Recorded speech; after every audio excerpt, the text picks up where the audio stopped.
जय गुरुदेव। जय गुरुदेव। परम पुरुष गुरुदेव जी। जय गुरुदेवय नाम। अलख अगम की पार में स्वामी तुम्हें प्रणाम। कोटि कोटि करु वंदना अरब खरब प्रणाम। चरण कमल बिसरू नहीं। जय गुरुदेवय नाम। जय गुरुदेव। आज का ये सत्संग है जय गुरुदेव कि साईं तोरा देसवा। साईं तोरा देसवा अमरपुर गाँव है। साईं तोरा देसवा अमरपुर गाँव है। साईं तोरा देसवा अमरपुर गाँव है। साईं तोरा देसवा तू हरि देसवा में। तू हरि देसवा में अनहद बाजा बाजी कि वही रे देसवा में अनहद बाजा बाजी। गिरे अमृत की उहाँ धार है। साईं तोरा देसवा अमरपुर गाँव है। साईं तोरा देसवा अमरपुर गाँव है।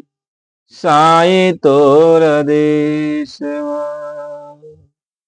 ओही देसवा में अनहद बाजा बजेला। वही देसवा में अनहद बाजा बजेला। उठत मधुर धुन राग है। साईं तोरा देसवा अमरपुर गाँव है। तू हरे देसवा में महल बना है। तू हरे देसवा में महल बना है। जे करवार नाही पार है। साईं तोरा देसवा अमरपुर गाँव है।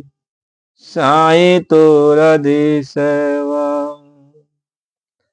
टूटे से टूटे नाही। फूटे से फूटे नाही। टूटे से टूटे नाही। फूटे से फूटे नाही। आगिनी नाही उहाँ जरा विजार है। साईं तोरा देसवा अगमपुर गाँव है। साईं तोरा देसवा वही देसवा से साहेब आए कबीर हूँ। वही देशवासी आए, साहिब कबीर हूँ, सब के ऊपर करे एक ही नजर हो, साईं तोरा देशवा। अमरपुर गाँव है, साईं तोरा देशवा। साईं तोरा देशवा, अमरपुर गाँव है, साईं तोरा देशवा। तुहरे ये देशवा में अनंत ये द्वार है, तुहरे ये देशवा में अनंत द्वार है, बिना सतगुरु कोई पहुँचे नाही पार है, साईं तोरा देशवा। अमरपुर गाँव है, साईं तोरा देशवा। परम पूज्य स्वामी जी महाराज के चरणों में कोट कोट प्रणाम। आप सभी प्रेमी भाई बंधुओं, सत्संग को बड़े ध्यान से सुनना चाहिए। सबका देश, हर जीवात्माओं का देश, अपना देश, अपना घर अमरपुर है, अमरलोक है, सचखंड है, अनामी धाम है। उसी का नाम कोई अमरपुर का था, अमरपुर गांव का था, कोई सतलोक का था, कोई अगमलोक, अनामलोक, अगमलोक, सतलोक, ऐसे अपने अपने बोली भाषा में उस देश का नाम महात्माओं ने रखा। अपने देश चलने की बात कही कि अपने देश चलो जहां अमृत की बरसात होती है, जहां पे मालिक के मुखार बिंदु से अनहद बाजे बजते हैं, दसों राग रागिनियां बजती रहती, तहां पे अमृत की बरसात होती। वहां न सूर्य उगता है न सूर्य डूबता है, वहां परम प्रकाश हमेशा रहता है। वहां न सुबह होता है न शाम होता है। वो अपना देश सचखंड नामी धाम है। महात्मा समझा रहे, महात्मा समझाते हैं कि ये हंसा, तू अपने देश चलो, सचखंड नामी धाम चलो। एक काल देश है, इस देश में तुम्हें कोई सुख नहीं मिलने वाला है। ये काया है, काया नगरी। काया नगरी में तुम्हें बंद करके रखा, और इसी काया नगरी से तुम्हारा मोहब्बत हो गया, तुम्हारा प्रेम हो गया। इसी पिजड़े को, जिस पिजड़े में आत्मा कैद है, इस पिजड़े को आत्मा छोड़ना नहीं चाहती। इस पिजड़े से इतना प्यार है, इतना मोहब्बत है। आत्मा इस पिजड़े को हमेशा अपने साथ रखती है, इस पिजड़े के साथ चलती है, उठती है, बैठती है, बोलती है, डोलती है। यह पिजड़ा इसको अतिशय प्यारा है। लेकिन एक समय ऐसा भी आता है कि आत्मा को न चाहते हुए इस पिजड़े को छोड़ देना पड़ता है। आखिर पिजड़ा छोड़ा क्यों जाता? आत्मा इस पिजड़े से निकाल दी क्यों जाती, क्यों निकाली जाती? महात्मा समझाते हैं, जिस पिजड़े से हम इतना मोहब्बत प्रेम करते हैं, जिस पिजड़े को संवारने में हम लोगों ने अच्छे बुरे बहुत सारे कर्म किए कि हमारा पिजड़ा स्वच्छ रहे, साफ सुथरा रहे, और इसी पिजड़े से हमने बहुत अच्छा भी काम किया, खराब भी किया। जब ये पिजड़ा छूटने लगता है तो समझो कितनी वेदना होती होगी। महात्मा समझाते हैं कि ये 10,000 बिच्छू एक साथ एक साथ डंक मारते। जो जहर चढ़ता है उससे कहीं ज्यादा जन्मने में और मरने में दोनों में पीड़ा होती है। इसलिए जन्मने की भी पीड़ा आप बता नहीं सकते, और जब मरते हो तब भी उसकी पीड़ा आप बता नहीं सकते। दोनों समय आपकी जबान बंद रहती है, आप किसी से कह नहीं सकते, और दोनों समय आपके ऊपर माया का पर्दा पड़ जाता है। जब बच्चा जन्म लेता है तो माया पर्दा डाल देती है कि आपको जो भी कष्ट हुआ जन्म लेते वक्त माँ के गर्भ के अंदर, तुम उसका बयान नहीं कर सको, तुम जान न पाओ। और जब जीव यहाँ से जाता है, जब समय आता है, तब तक माया फिर घेर लेती है। माया पुरानी बातों को भुलवा देती है, आपको याद नहीं रहेगा, होश नहीं रहेगा। आप सोचो हम भगवान को याद कर लेंगे, भगवान को नहीं याद कर सकते। आप सोचो हम किसी देवी देवताओं के नाम को पुकार लेंगे, वो भी नहीं। महात्मा ये समझाते हैं कि जितना भी आपने यंत्र मंत्र तंत्र सब कुछ अपनाया, सब आद्या महाशक्ति धरवा लेती है, यानी बुद्धि हर लेती है। अब आपके ऊपर आप ये सोचोगे जैसे तुम कभी पढ़े लिखे ही नहीं, तुम्हें अक्षर ही कोई ज्ञान नहीं रह जाएगा। जो अक्षरों का ज्ञान बनाकर मंत्र जाप किया जाता है, कोई भी अक्षर का ज्ञान नहीं रह जाएगा। जब अक्षर का ज्ञान नहीं रह जाएगा तो कोई शब्द नहीं आपको मिलेगा, आप कुछ कह नहीं सकते, कुछ बता नहीं सकते। तो जो कुछ भी अक्षरी ज्ञान है सब धरा लिया जाता है। अब आत्मा कोई न तंत्र मंत्र, कोई नाम भगवान कुछ नहीं, आत्मा को याद रहता है। अब आत्मा अंत समय में कोई भगवान का नाम भी नहीं ली, भगवान का नाम भी नहीं ली, और बिना नाम लिए भगवान का वो चलते। अब तब उसका हिसाब किया जाता है, हिसाब किया जाता है। जब निकाल दी गई और फिर हिसाब करने को हुआ, तब उसको ज्ञान दे दिया जाता है कि अब तुम्हारे पास ज्ञान आ गया। अब तुम सोचो तुमने अपने जीवन में क्या किया किया था जब मानव तन तुमको मिला था। अब देखो जब सजा भोगने को होगा तब तुम्हें होश आ जाएगा, और बीच में होश नहीं। महात्मा समझाते हैं कि ये बताओ अब क्या करोगे। अब तो सजा भोगने के वक्त में तुमको याद आ गया, ऐसे माँ के गर्भ के अंदर याद दिला दिया जाता है।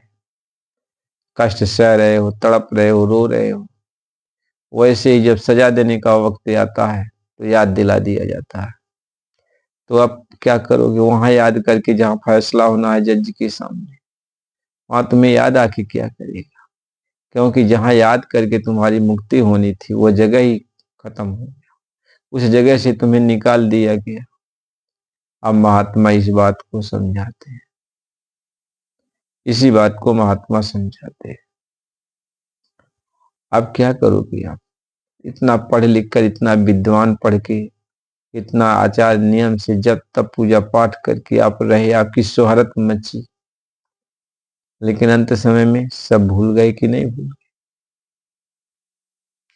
सब अंत समय में भूल गए। महात्मा इसी बात को समझाते हैं।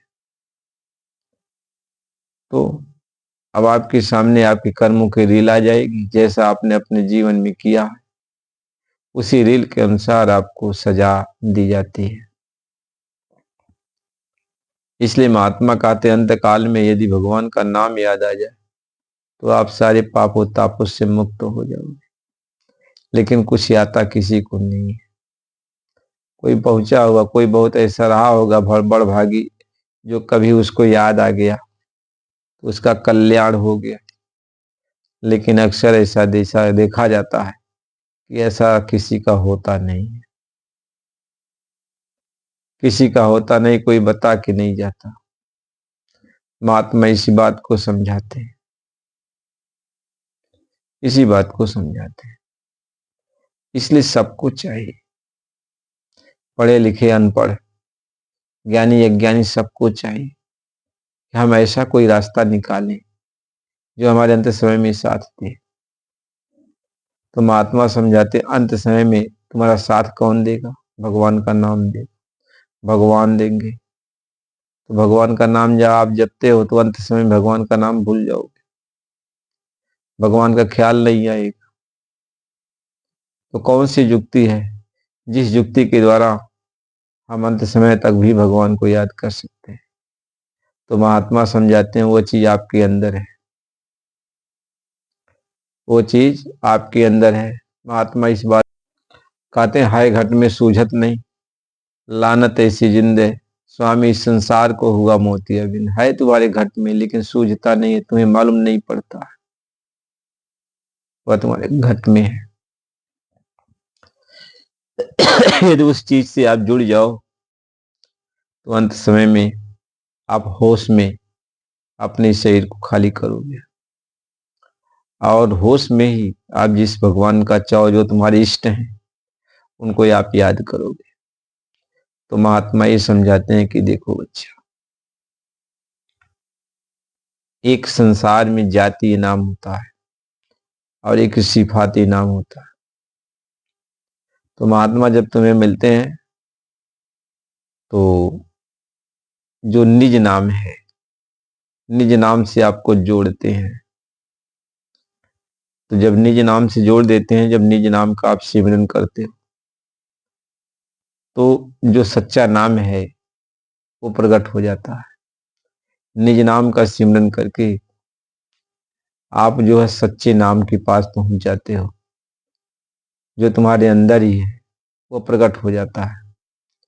जब आप निज नाम का जाप करते हो तो आपके अंदर सच्चा नाम प्रकट हो जाता है, जो चेतन है उस नाम से आपका मुलाकात हो जाता है। अब वह नाम को जब आप पा गए तो अंत समय में आप जो सब कुछ खाली कर रहे हो आप भूल जाते हो, तो आप भूलोगे नहीं। आप होश हवास में उस नाम के प्रताप से होश हवास में इस शरीर को खाली करोगे और भगवान के नाम को याद करते हुए खाली करोगे। तो भगवान के नाम को याद करते हुए जब खाली किया तो भगवान मिल जाएंगे। कर्म आस की बास में जोनी जोन समा।